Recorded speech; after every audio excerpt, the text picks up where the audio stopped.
UFC 309 just wrapped up. John Jones versus Stipe Miocic with the co-main event of Charles Oliveira versus Michael Chandler. I'm going to talk about both of the fights. I got a couple things to say about the main event, John Jones versus Stipe Miocic, but we'll just talk about Charles Oliveira versus Michael Chandler first, just for a little bit.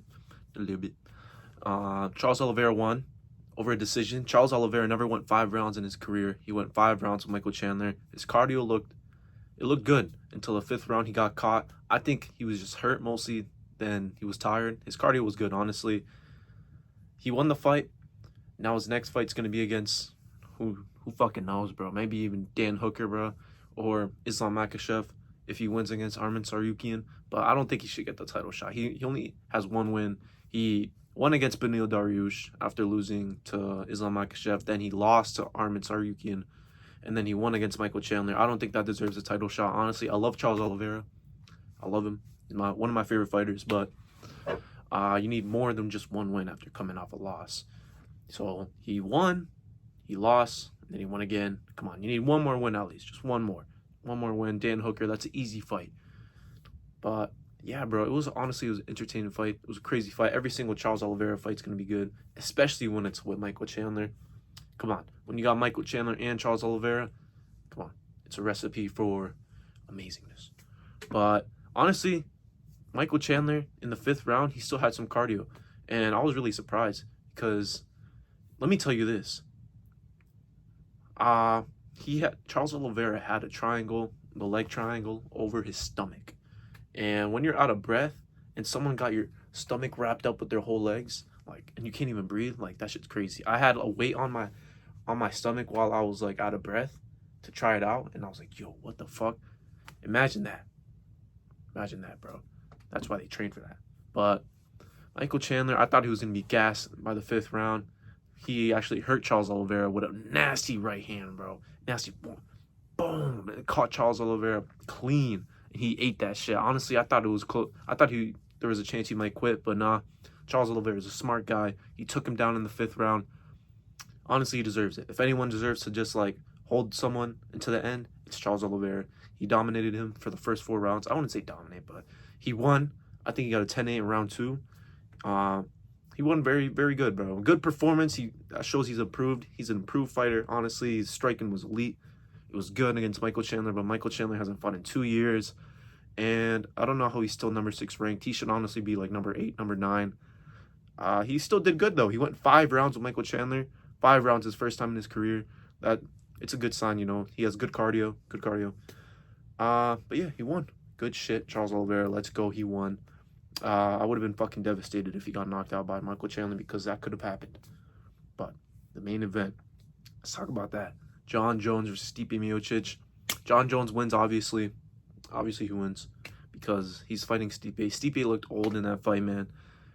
Honestly, I started watching UFC around 2020 when there was no sports and there was just UFC. UFC was the only thing around. And, that's when I fell in love with UFC. But I saw Stipe Miocic. He did not look like how he looked in that Daniel Cormier fight or the Ngannou fight. He just looked old. He didn't have anything really much than just boxing. He had no kicks, no nothing, no wrestling. And then John Jones almost took him to the 4th round. And I saw a crazy stat. Tom Aspinall beat Marcin Tybura, Sergey Spivak, some other fucking guy, other fat heavyweight blob. Sergey Pavlovich, Alexander Volkov, in less time than John Jones beat Stipe. He took 3 rounds to beat Stipe.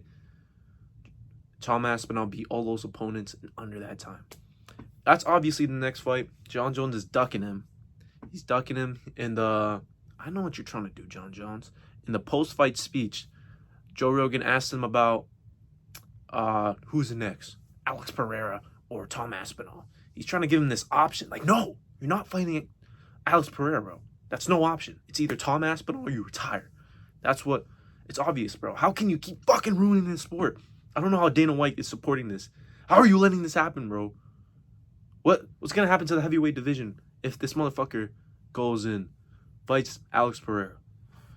But shit, obviously that's not going to happen because, come on, the UFC smart. Come on. Obviously that's not going to happen. Either he's going to retire or fight Tom Aspinall. If he retires, then Retire now, bro. Stop fucking holding up the division. But I really want to see that fucking fight, dude. Like, that'd be an amazing fight. John Jones is like, he's not really washed. So, like, it's still, you know, it's not like he's fucking really past his prime. I mean, I guess his prime was like 30-something-year-olds when he was on PEDs, when he took steroids.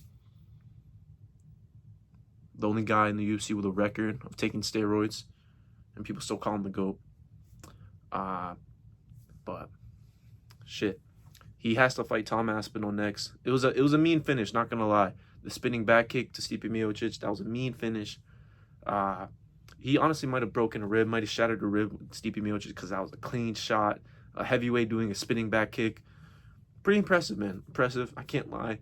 It was an all right performance. You know, you're fighting a 42-year-old Stipe. Honestly, if you really wanted to be dominant, you should have finished him in the first round. It was a dominant first round, 10-8. He took him down, started hitting him with mean elbows. He didn't cut him, though. I mean, he did cut him at the end on his cheek right here. But that was like the last blow of the round. Honestly, bro, it's just Tom Aspinall next, yo. Tom Aspinall. They should have let this motherfucker come into the ring. Dana White's over here talking about it's the biggest super fight. It's in the heavyweight division. Then you should have let him come in the ring, bro. What kind of promotion is this? What are they doing? Let me get behind the promotion desk, and I will make this sport thrive. But yeah, Tom Aspinall versus John Jones. John Jones took like literally zero damage. Like, you should be ready in the next 6 months at least. You should be in the cage again in the next 6 months. I don't care. March, April, March. That's good.